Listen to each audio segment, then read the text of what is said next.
شاہنواز اور نوین دبئی جا چکے تھے۔ ان کے دبئی جانے کے بعد اظہار آفس میں آیا تھا اور شاہنواز کے پی اے سے ساری معلومات لی تھیں۔ اس نے اظہار کو بتایا کہ شاہنواز نوین کے ساتھ دبئی ٹور کے لیے ہی گئے ہیں اور نوین ہی وہ لڑکی ہے جن کے ساتھ شاہنواز سر کا افیئر چل رہا ہے۔ شاہنواز کل رات ہی دبئی ٹور سے واپس آئے تھے۔ جب انہیں پتہ چلا اظہار آفس آیا تھا تو انہوں نے صبح ناشتے پر اظہار سے پوچھا کہ تم خیریت سے آفس گئے تھے؟ تو اظہار نے بتایا میں وہاں کا جائزہ لینے گیا تھا۔ اظہار کی بات سن کے شاہنواز طنزیہ بولے پہلے گھر کا جائزہ تو لے لو پھر آفس کا لیتے پھرنا۔ تو اظہار جواب میں بولا آپ فکر مت کریں، گھر کے حالات میں دیکھ رہا ہوں اور کومل کے لیے میں نے دوسرے سائیکیٹرسٹ سے کنسلٹ کر لیا ہے اور آپ کو بتاتا چلوں کل سے میں بھی آفس جوائن کر رہا ہوں کیونکہ اب آپ کی طرف سے فکر لاحق ہو گئی ہے۔ اظہار کی بات سن کر شاہنواز اور وجیہہ نے اظہار کی طرف دیکھا۔ کیا مطلب تمہارا؟ کون سی فکر؟ وجیہہ نے چونک کر اظہار سے پوچھا۔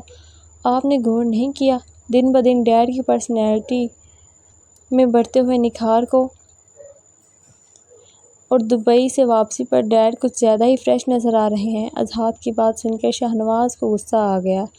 کیا بکواس کر رہے ہو اپنی ماں کے سامنے میرے متعلق؟ شاہنواز غصے میں اظہار کو دیکھتا ہوا بولا۔ آپ دعا کریں کہ یہ بکواس ہی ہو تو زیادہ اچھا ہے۔ اظہار اب سنجیدگی سے شاہنواز کو دیکھ کر بولا۔ خاموش بیٹھی وجیہہ ان دونوں کو دیکھ رہی تھی۔ آپ خاموش بیٹھی میرا منہ کیا دیکھ رہی ہیں؟ تمیز سکھائیں اس بدتمیز کو کہ باپ سے کیسے بات کرتے ہیں۔ شاہنواز وجیہہ کو بولتا ہوا اٹھ گیا اور آفس کے لیے نکل گیا۔ اظہار وجیہہ کو دیکھتے ہوئے بولا آپ بے فکر ہوں میں سب ٹھیک کر دوں گا۔ دوسری طرف نوین بھی کل رات ہی واپس آ چکی تھی اور آج آفس چلی گئی تھی۔ حنین کی طبیعت میں بیزاری سی تھی اس لیے آج اس نے کالج سے آف کر لیا تھا اور اپنی وارڈروب کو سیٹ کرنے کے لیے اپنے وارڈروب سے سامان نکالنے لگی۔ وارڈروب سیٹ کرنے کے بعد وارڈروب کے دراز میں سے اپنی دوسری استعمال کی چیزیں نکال کر اس نے بیڈ پر پھیلائیں۔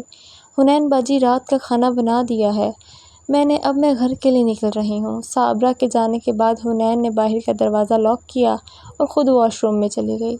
ابھی مشکل سے 2 منٹ ہی گزرے ہوں گے کہ باہر کا دروازہ کھلنے کی آواز آئی مگر حنین نوین کے آنے کا سوچ کر مطمئن ہو گئی۔ اظہار جس نے حنین کے فلیٹ کا پتہ کروایا تھا، پتہ کروانے کے بعد اس سے رہا نہ گیا، اپنے دل کے ہاتھوں مجبور ہو کر ڈپلیکیٹ چابی سے لوک کھولتا ہوا اندر داخل ہوا۔ دل کے ہاتھوں مجبور ہو کر وہ آج حنین کے فلیٹ پر موجود تھا۔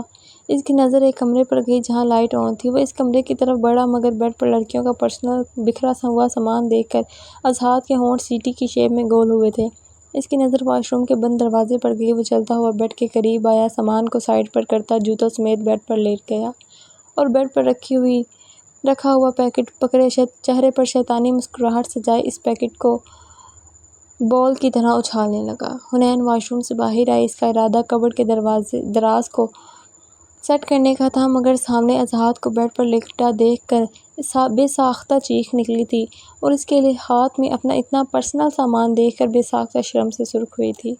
اظہار نے وہ پیکٹ حنین کی طرف اچھالا، چہرے پر اب بھی شیطانی مسکراہٹ تھی۔ حنین فوراً غصے میں بولی تمہاری ہمت کیسے ہوئی میرے بیڈ روم میں داخل ہونے کی اور میری اتنی پرسنل چیزوں کو چھونے کی؟